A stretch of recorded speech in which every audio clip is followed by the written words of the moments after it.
Welcome to மாயா பஜார். இன்றைக்கு நாம் பார்க்கும் ரெசிபி வெண்ணிலா கேக். அதுக்கு தேவையான பொருட்கள்: முட்டை 7, ஒயிட் 7 எடுத்துக்கணும், எல்லோ 5, 200 ml கப்பில் எல்லா அளவும் சொல்கிறேன்.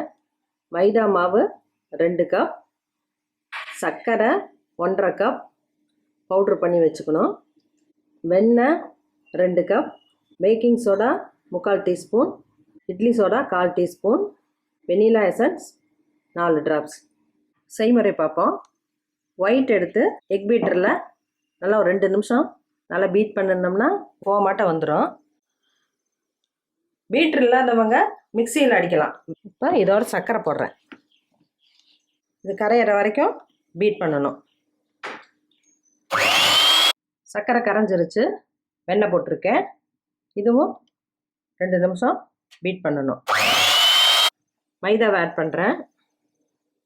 முதல்ல ஸ்பூனில் கலக்கிக்குவோம் நல்லா, அப்புறம் பீட்டரில் அடிப்போம்.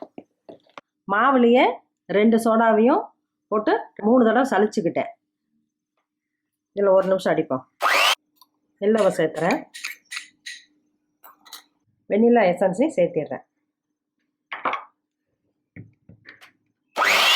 நல்லா மிக்ஸ் பண்ணியாச்சு. இப்படி கெட்டியாகவும் இருக்கணும், இந்த பதத்தில் இருக்கணும். அலுமினியம் ட்ரேயில் பட்டரை தடவிருக்கேன். மைதா மாவில் டஸ்டிங் பண்ணிக்கலாம். மாவை ட்ரான்ஸ்ஃபர் பண்ணிடலாம். ட்ரேயில் போட்டாச்சு. ஈவனாக ஸ்ப்ரெட் பண்ணி விடணும். கன்வெக்ஷன் மோடு 180 டிகிரி சென்டிகிரேடில் 60 மினிட்ஸ் வைக்கிறேன். 5 மினிட்ஸ் ப்ரீ ஹீட் பண்ண விட்டு மாவை உள்ளே வச்சுருவோம். ப்ரீ ஹீட் 5 நிமிஷம் பண்ணிவிட்டேன். ஹேண்டு வச்சு ட்ரேயை உள்ளே வச்சிடலாம். கேக் வெந்துருச்சு. அவன்லேருந்து எடுத்துடலாம். குட்டி பார்த்தா ஒட்டாமல் இருக்கணும். நல்லா வெந்துருச்சு. அவன் இல்லாதவங்க குக்கரில் வச்சும் செய்யலாம். தூள் கீழே வச்சு போட்டுட்டு மேலே ஒரு ஸ்டாண்ட் வச்சு வச்சாலும் நல்லா பேக் ஆகும். வெண்ணிலா கேக் ரெடி ஆயிடுச்சு. குழந்தைங்களுக்கு ரொம்ப பிடிக்கும். செஞ்சு பாருங்கள், எப்படி இருக்குன்னு சொல்லுங்கள்.